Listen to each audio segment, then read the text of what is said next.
बहुत सारे पर्सन के माइंड में ये क्वेश्चन आता है, क्या हमें यहाँ इन्वेस्टमेंट करना पड़ेगा? अगर आपका भी यही क्वेश्चन है और आप भी इसी के वजह से फॉरएवर को ज्वाइन नहीं कर पा रहे हो, तो ये वीडियो आपके लिए बहुत ज़्यादा इंपॉर्टेंट है।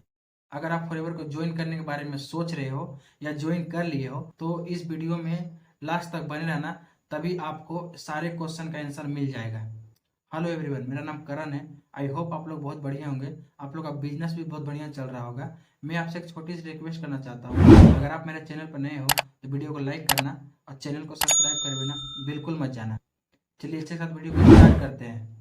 5, 4, 3, 2, 1।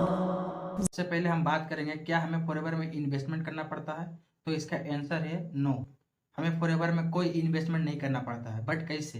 तो सबसे पहले आप ये समझने की कोशिश कीजिए, इन्वेस्टमेंट और परचेजिंग में क्या अंतर है। बहुत सारे लोगों को ये भी नहीं पता होता है कि इन्वेस्टमेंट क्या होता है और परचेजिंग क्या होता है। इन्वेस्टमेंट क्या होता है मैं आपको बताता हूँ। सपोज आप मान लो कोई फ्लोट खरीदा, आपने अपनी स्टडी के लिए कितने रुपए खर्चे किए, वो सारा पैसा जो आपने लगाया वो इन्वेस्टमेंट ही तो है। इन्वेस्टमेंट का मतलब होता है जहां पर आपने पैसा लगाया और इंटरेस्ट में आपको कुछ भी नहीं मिला, वो आपको फ्यूचर में मिला, उसे इन्वेस्टमेंट कहते हैं। परचेजिंग किसे बोलते हैं? परचेजिंग वह चीज होती है जहां पर हम पैसे दिए और हमें तुरंत ही उस पैसे की प्रोडक्ट मिल गया, उसे हम परचेजिंग बोलते हैं, उसे हम शॉपिंग बोलते हैं। तो आई होप आपको क्लियर हुआ होगा कि इन्वेस्टमेंट और परचेजिंग में क्या डिफरेंट होता है। तो फॉरएवर लिविंग में हमें कोई इन्वेस्टमेंट नहीं करनी पड़ती है, हमें करनी पड़ती है परचेजिंग, नॉट इन्वेस्टमेंट। इन्वेस्टमेंट हमें वहां करना होता है जहां हमें रिटर्न फ्यूचर में मिले। मैं आपको एक एग्जाम्पल के थ्रू समझाता हूँ। मान लो आपने पिछले कई सालों से, 10 सालों से, 20 सालों से किसी न किसी दुकान से किसी न किसी ब्रांड का प्रोडक्ट यूज करते हैं, जैसे टूजेल हो गया, सोप हो गया, शैम्पू हो गया, और भी बहुत सारा कुछ प्रोडक्ट होता है जो आप यूज करते हो। तो क्या आपको उस जगह से आपको 1 रुपये का भी डिस्काउंट मिला? तो आंसर इज नो। क्या आपको 1 रुपये का भी इनकम आया? तो आंसर इज नो। और आपने अभी तक जितना भी पैसा उस प्रोडक्ट के ऊपर लगाया, क्या वो आपका इन्वेस्टमेंट था? तो आंसर इज नो। वो आपकी इन्वेस्टमेंट नहीं थी, वो आपकी जरूरत थी, और आने वाला समय में भी आपको उस प्रोडक्ट की जरूरत है। तो क्या आपको वहां से 1 रुपये का भी इनकम आएगा? तो आंसर इज नो। क्या आपको 1 रुपये का भी डिस्काउंट आएगा? तो आंसर इज नो।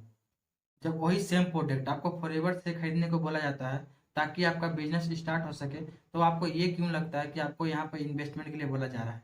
आप बाहर मार्केट से इतने सालों से उस प्रोडक्ट को ले रहे हो तो आपको इन्वेस्टमेंट नहीं लगी, बट वही सेम प्रोडक्ट आपको फॉरएवर से लेने के लिए बोला जाता है तब आपको इन्वेस्टमेंट लगती है। आप मुझे बताओ ऐसा भेदभाव क्यों? या आपको ये लगता है कि फॉरएवर में इन्वेस्टमेंट करनी होती है? तो ये बिल्कुल गलत है। फॉरएवर में कोई इन्वेस्टमेंट नहीं होती है, यहाँ होती है परचेजिंग, जो हम लोग पिछले कई सालों से कर रहे हैं।